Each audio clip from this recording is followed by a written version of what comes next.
नमस्कार दैनिक साथी में आपका स्वागत है। मैं हूं आपके साथ अमित विश्वकर्मा। कोरोना की तीसरी लहर के बीच देश की वित्त मंत्री निर्मला सीतारमण से स्वास्थ्य सेक्टर को काफी उम्मीदें थी, लेकिन डॉक्टरों की माने तो उनको निराशा ही हाथ लगी। वहीं दूसरी ओर यूपी सहित 5 राज्यों में चुनाव के बीच भी किसान भी बड़ी उम्मीद लगाए बैठे थे, लेकिन किसानों ने भी इस बजट को पूरी तरह से नकार दिया है। आपको दिखाते हैं यूनियन बजट पर चिकित्सक व किसान नेताओं ने क्या कहा। सर क्या नाम है आपका? डॉक्टर अश्विनी यादव। जैसे कि सर आज केंद्र ने बजट पास किया है, उससे आपको क्या उम्मीदें थी?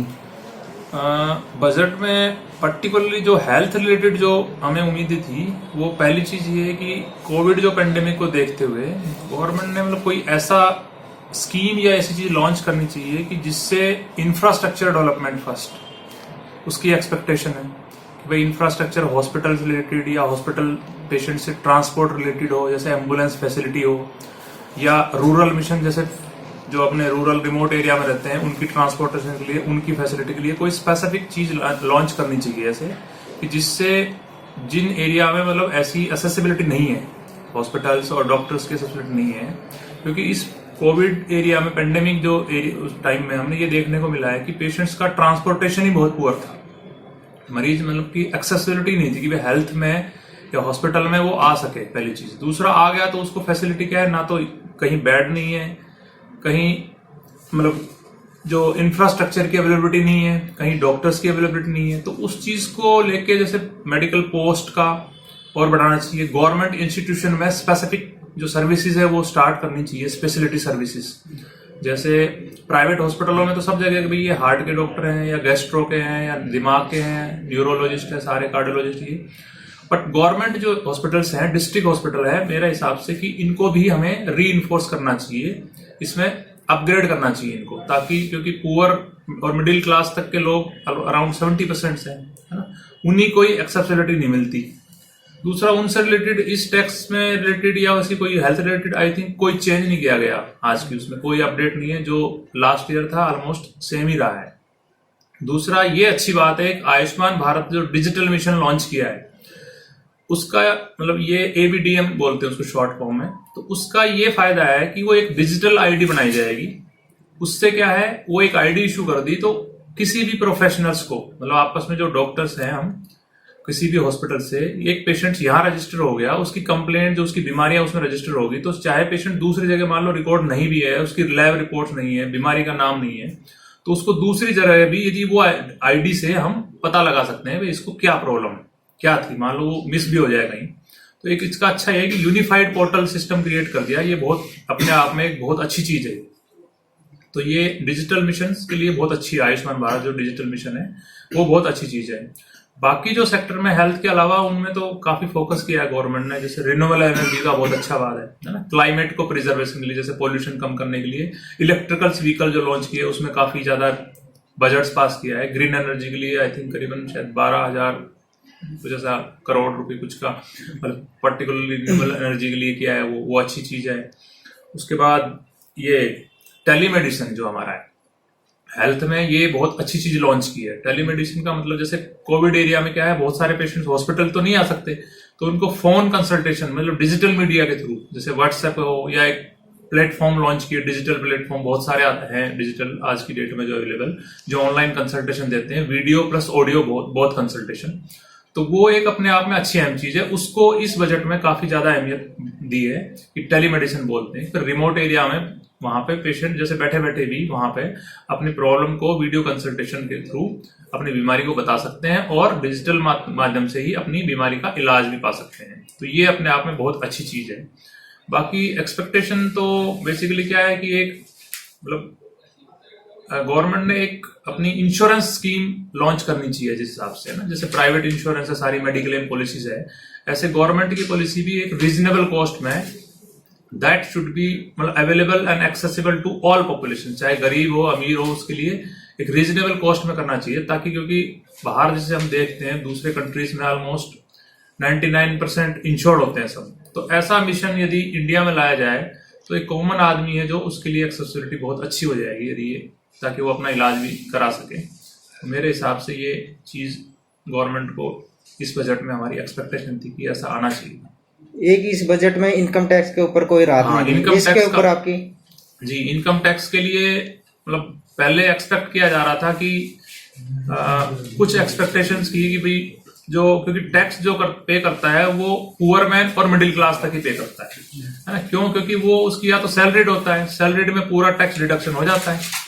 जो प्रोफेशनल क्लास है वो अपना एक्सपेंडिचर दिखा देते हैं ना उसके लिए। तो मिडिल क्लास और पुअर क्लास के लिए रहेगा, उसमें भी कोई चेंज नहीं किया गया है ना कि ये उसकी कोई स्लैब चेंज की गई और ना ही उसका मतलब कोई और मतलब डिडक्शंस वगैरह कोई बढ़ाए गए या घटाए गए। मतलब जो लास्ट ईयर था ऑलमोस्ट सेम टैक्स स्लैब रहा है इस बार।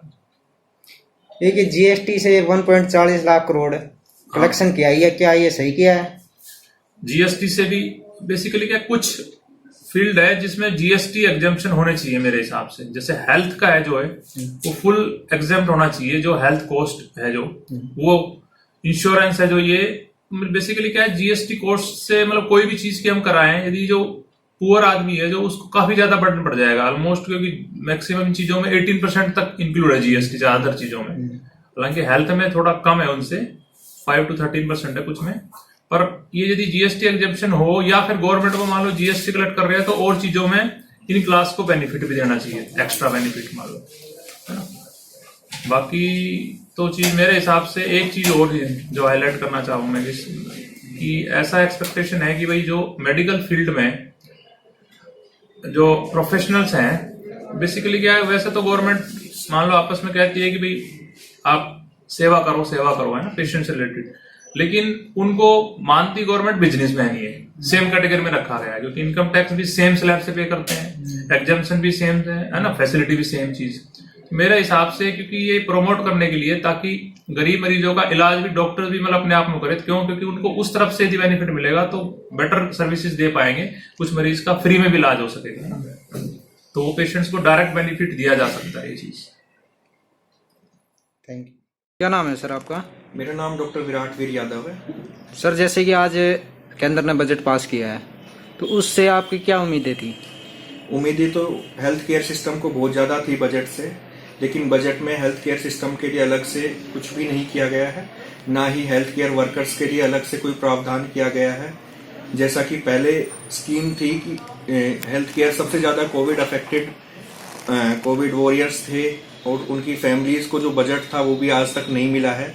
जो डॉक्टर्स की डेथ पे 50 लाख रुपए की घोषणा सरकार ने की थी वो भी अभी तक नहीं मिली है। हमारे भी एक डॉक्टर MM व्यास कोविड महामारी की सेकेंड वेव के में उनकी डेथ हुई थी, उनके परिवार को आज तक भी वो पैसा नहीं मिला है।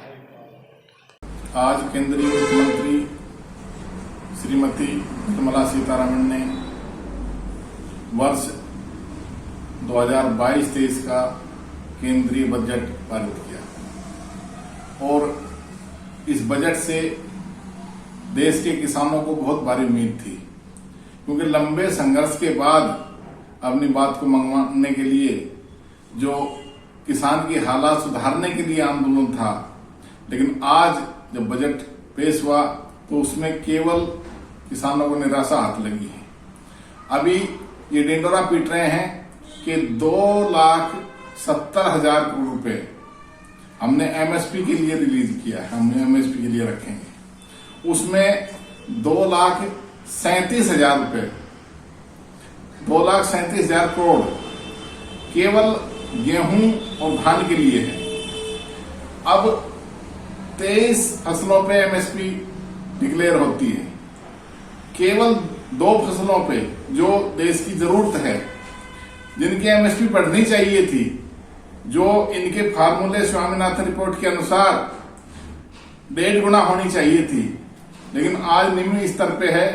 केवल उसके लिए 2,37,000 करोड़ रुपए इन्होंने रिलीज किया है और बाकी जो 21 फसलें बचती हैं वो एमएसपी से नीचे आज पिट रही हैं।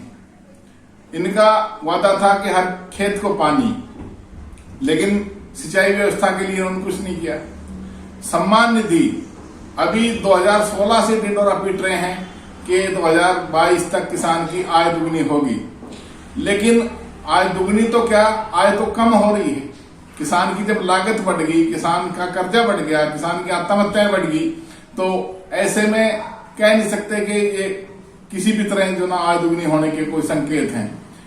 अच्छा रहता कि जो प्रधानमंत्री किसान सम्मान निधि है वो दुगनी की जाती है, उसको और बढ़ाया जाता, उसमें कोई इजाफा नहीं किया। किसान के ऊपर कर्जा है, कर्जे माफी का उसमें कोई प्रावधान नहीं है, ब्याज माफी का उसमें कोई प्रावधान नहीं है, बिजली सस्ती हो उसके नाम पे कोई प्रावधान नहीं है, डीजल सस्ता मिले उसकी लागत सस्ती हो इसके लिए केंद्रीय बजट में कोई प्रावधान नहीं है। और ऐसे में चलते किसान की हालात सुधर नहीं सकती।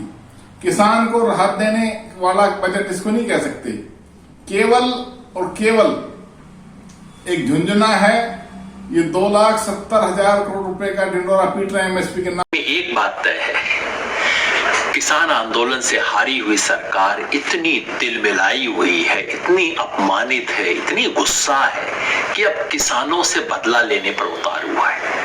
पहले के बजट में किसानों को पैसा तो नहीं मिलता था, बट सुंदर सुंदर डायलॉग मिला करते थे, ये घोषणा वो घोषणा, कुछ नाम के लिए किया जाता था। इस बार ना पैसे हुए, ना नाम की घोषणाएं हुई और डायलॉग भी नहीं मिले कि छोड़ो अब क्या करना किसानों का, जाओ बाढ़ में जाओ। बिल्कुल स्पष्ट मैसेज। चुप्पी मिली है इस बजट में किसानों को। 2022 वो साल था जबकि 6 साल में किसानों की आमदनी दुगना करने का काम पूरा होना था। पिछले 5 साल से वित्त मंत्री डमरू बजा रहे हैं इसका, डबलिंग डबलिंग डबलिंग डबलिंग, और इस बार जब डबलिंग होनी थी चुप, एक शब्द नहीं बोला। पिछले 2 साल से कह रहे हैं agriculture investment fund 1 lakh crore रुपया खर्च हुआ है, सिर्फ 2,500 करोड़ रुपया अब तक। चुप्पी, एक शब्द नहीं बोला उसके बारे में। किसान सम्मान निधि घोषित की थी 6,000 रुपए महीना साल का, और अब महंगाई की वजह से वो 6,000 घट के 5,000 हो गया है, उसको बढ़ाना था। चुप्पी।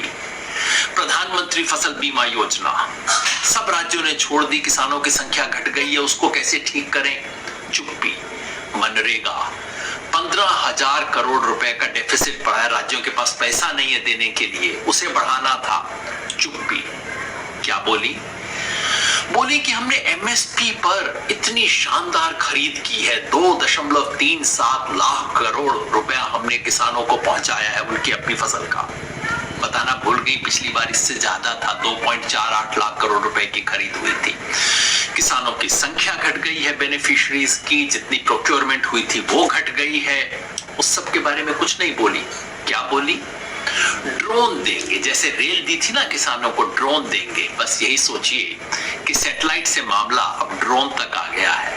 उम्मीद है कभी जमीन तक भी आ जाएगा। अमृतकाल के लिए इंतजार कीजिए या फिर संघर्ष की तैयारी कीजिए।